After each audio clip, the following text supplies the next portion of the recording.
everybody? How you guys doing today? Welcome to the Thai Life. My name is Min. So today I'm going to show you guys how I did this beautiful set. It's the Purple Ombre with butterfly encapsulation on the ring finger, and we're going to end it up with some beautiful rhinestone around the cuticle line. So the first thing I did was I have to prep her nails. Prepping her nails is very important because by prepping the nail really good, you're going to really have a very good smooth surface throughout the time. And not just that, the chemical is going to really bond with the nails very well, and it's going to keep the client's nail lasting longer, which will make the clients want to come back to you more because they always want lasting product. So the way I start prepping the nails, I'm going to go in with the paper sander. The paper sander is very important, but you got to make sure you are very careful. Don't be too rough. At this moment, the speed that I'm going is literally slow, but not even to a medium. I'm kind of having to roll the bits, and I'm just kind of touch the skin slightly, tap, let go. And definitely you guys want to be careful. I'm using a very fine coarse paper bit right now. I like the fine one because it's less rough on the nail. It doesn't cut the client's nails. After that, I'm going to go in with the tips. I usually have two types of tips that I use, but today I'm going to go in with the ballerina pre-shape. And anything that I'm using, I'm going to go ahead and leave it in the description for y'all. So if you guys are looking for it, at least you guys can locate it. It's much easier. So the way I apply the tips on, I'm going to go ahead and pick the same size that fits her fingernails. And what I'm going to do is, in order to get the tips nice and straight, I usually bring the tips all the way to the top of the knuckles. And what I'm going to do is I'm going to bring it straight down and glue it right on the nails. But the thing is, if you guys are just focusing right on the tip of the nail, sometimes the whole finger is crooked and you guys won't notice it, and you guys might end up putting the tips crooked. But let's say you guys are accidentally put the tips on crooked. The best way you solve is when you guys are applying acrylic, apply kind of thick so that you can actually try to reshape it to make it more straight. So that's the way I would do. So same thing as I'm applying these tips on, making sure that the tips are perfectly side to side evenly. It's not too oversized and not too small for the nail, so that it doesn't create any type of lift. So go ahead and cut down the nails, ask what the clients want. So once you cut down the first hand, it's always a lot easier. But then once you cut the second hand, you're just gonna guess to what you cut on the first hand. And later on, you're gonna go in with 2 fingers of each hand. You're gonna bring it together and you're gonna match it, cuticles to the tips. That's what you guys want to do, cuticle to the tips. And by you doing that, more likely both hands will going to look very even. Whatever that sticks out more, you just cut that part. What I'm going to do next is I'm going to file the edge of the tips where I glue onto the nails.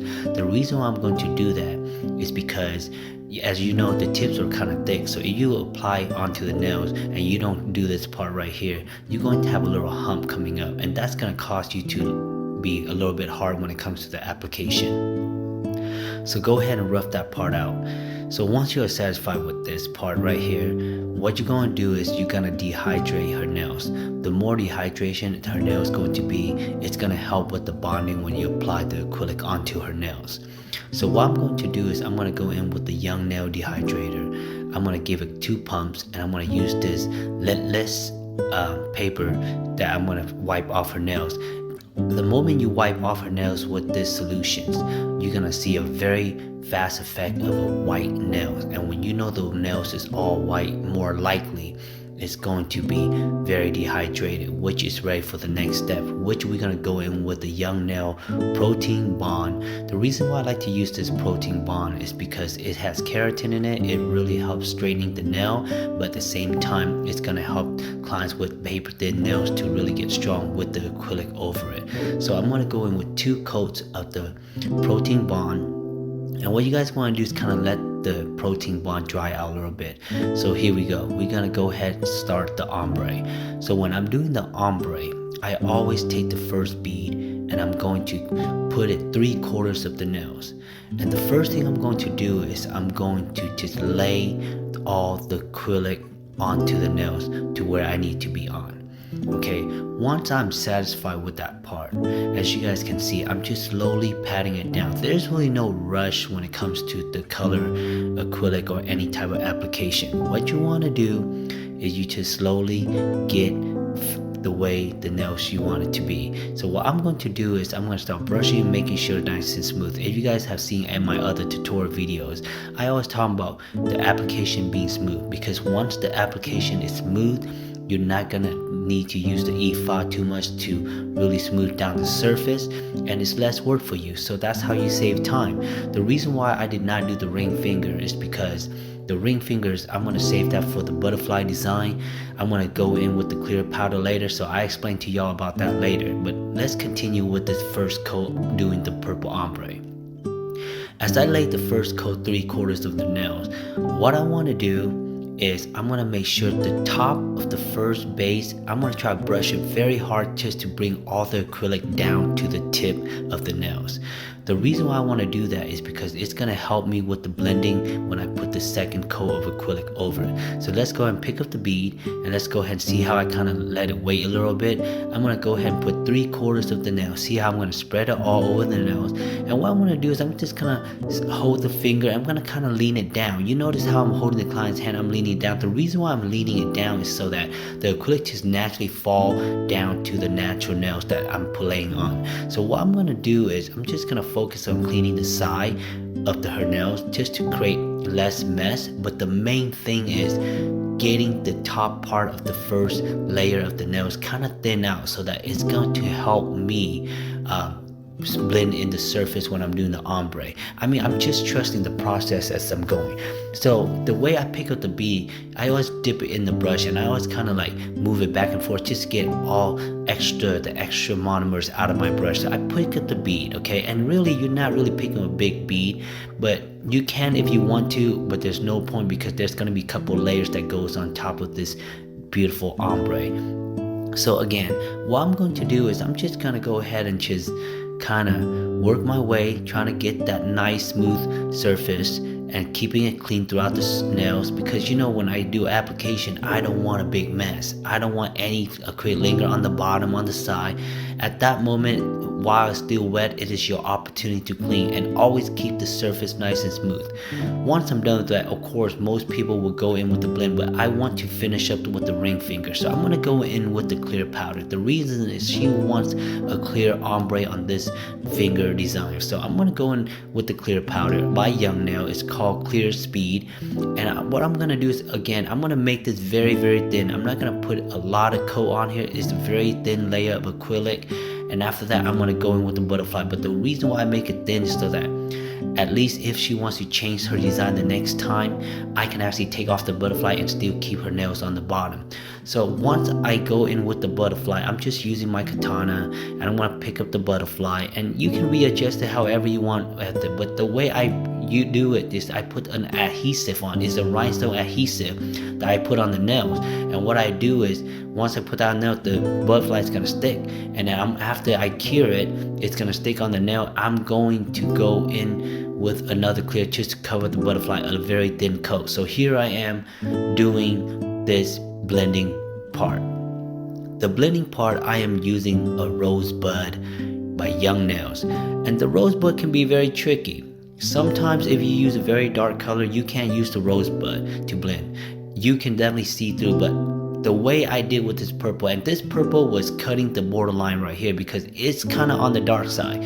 So before I talk about the blending, so the same thing with this is how I'm doing the acrylic on the butterfly design right now. I'm just gonna kind of lay it down, and I'm just gonna blend, but it's very tricky on this design. You don't want to blend it too far down to the nail where it cover up the clear. So when I'm doing this specific finger right here, I am actually making sure the blend is very light, where it kind of covered the top of the butterfly, but it still show more of the clear on the bottom of the tip. That was the goal. But here we go with the next finger.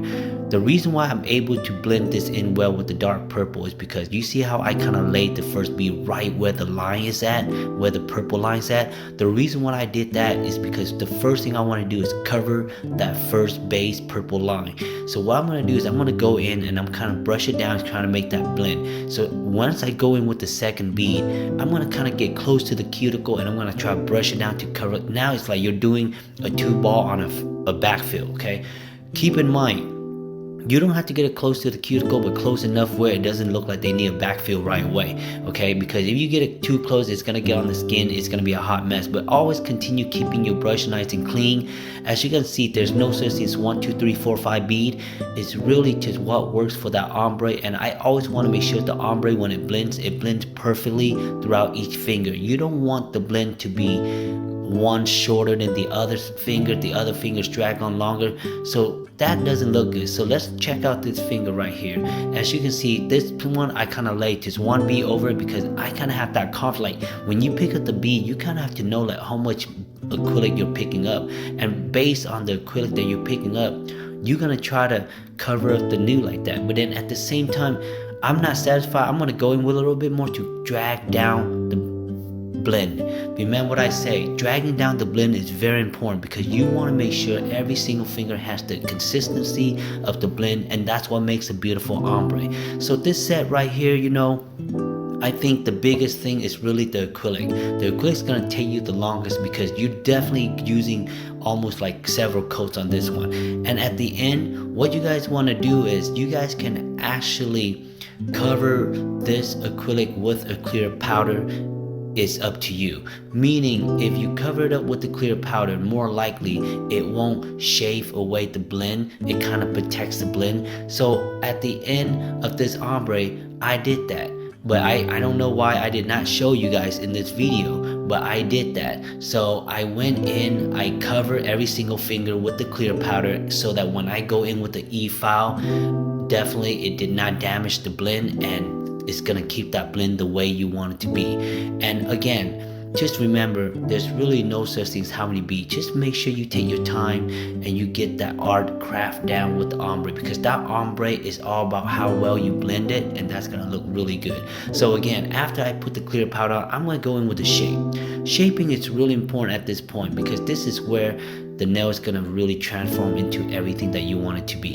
So when I shape, I usually take my thumb, my other finger, and I kind of pin down the skin on the side of the client's nail. The reason why I pin it down is that I don't cut them with the file, and usually what I usually do with the file when I'm using is I all kind of get the buffer, I kind of buff the edge of the file just to prevent the roughness on the file. So that's what you want to do to prevent cutting from the client. And also when you guys are filing the client's nails, make sure you guys are holding the finger very tight so it doesn't vibrate the nails. That is so important, because if you just kind of file and holding the nails very loose, imagine how irritating it is that the nails just vibrate. I mean, I can't even stand it, so I don't even know how the client. So at this moment, I'm really holding the client's hand really tight, but at the same time, not too tight where they're losing blood.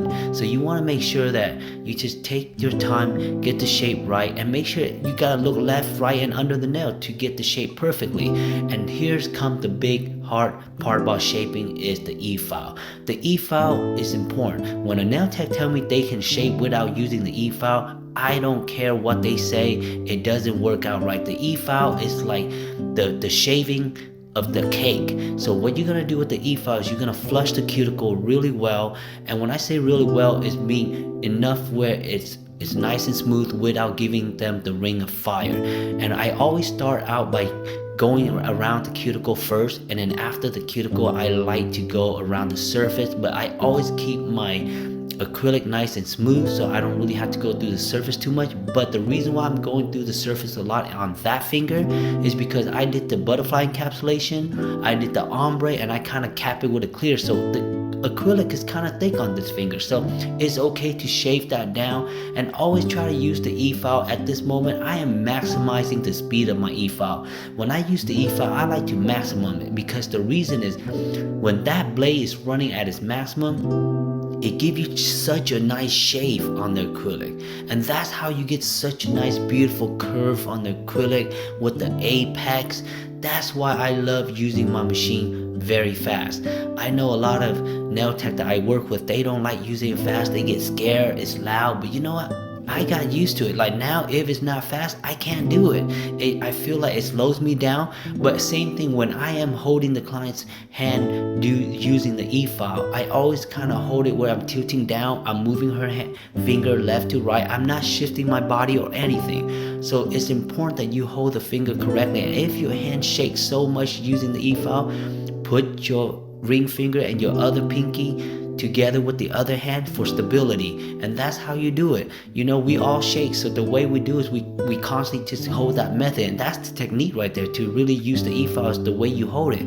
Everybody who don't know how to use the E-file, more likely they're gonna cut somebody, especially the clients. But then if you know how to use it, more likely you're gonna get used to it and you're gonna love it. So what I'm gonna do is I'm gonna file her nails. As you can see, I always try to file the side, the under of her nails. And look, yo, once that's all done, it's time for the buffing. Buffing is very important too.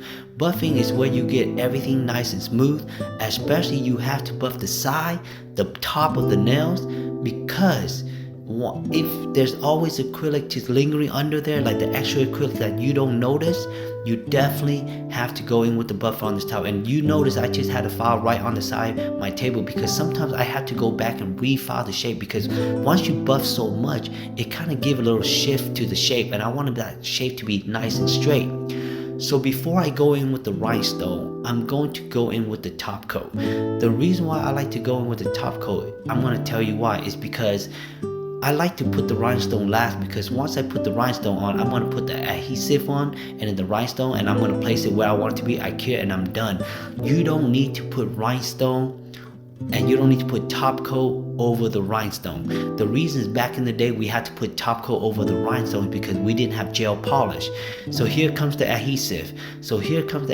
I'm going to put the adhesive how the rhinestone is going to lay. I'm going to go in with my katana, and what I'm going to do is I'm going to just lay the rhinestone, and you got to pick the right size that fits the client's nails, and you're going to kind of lay around the cuticle, and that's what she wanted. So I'm going to just go ahead, do that, and I'm going to use the other side of the katana. I'm going to shift it the way she wants it. And what I'm going to do is I'm going to end with some beautiful cuticle oil. At the end, she was loving it, and look how beautiful this looked. This is her spring nail. She's gonna go to a wedding. And if you guys like this video, please like, share, and subscribe.